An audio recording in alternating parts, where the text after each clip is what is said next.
Stamattina abbiamo fatto il caffè con una nuova caffettiera. Non è cosa da poco. Chi usa sempre il caffè ed è affezionato ad una caffettiera che usa da tantissimo tempo sa cosa significhi comprare una nuova caffettiera, quelle nuove di zecca, tutte luccicanti, che non danno l'impressione di essere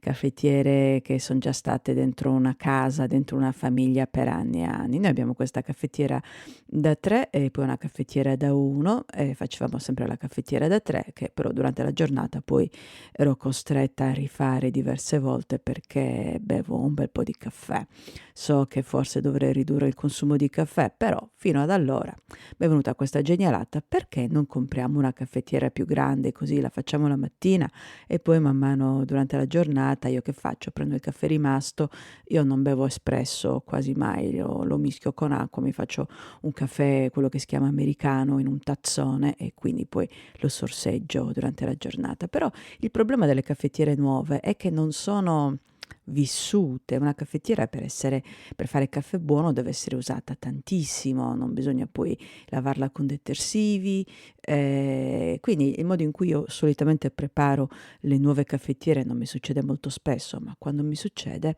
faccio così. Anzitutto, lascio la caffettiera nuova, a macerare un po' di tempo mettendoci, la polvere del caffè usata di un caffè che ho fatto dentro il filtro, e poi, nella parte dove di solito c'è il caffè che si beve metto anche del caffè vecchio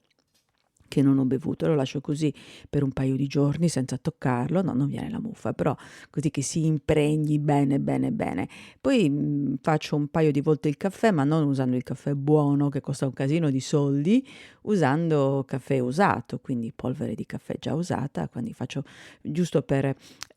oleare gli ingranaggi della caffettiera, quindi, faccio un paio di volte, 2, 3 volte un caffè finto che poi naturalmente non viene utilizzato e stamattina dopo tutti questi passaggi, è già diverse settimane che abbiamo comprato la nuova caffettiera, per la prima volta abbiamo fatto il caffè da bere,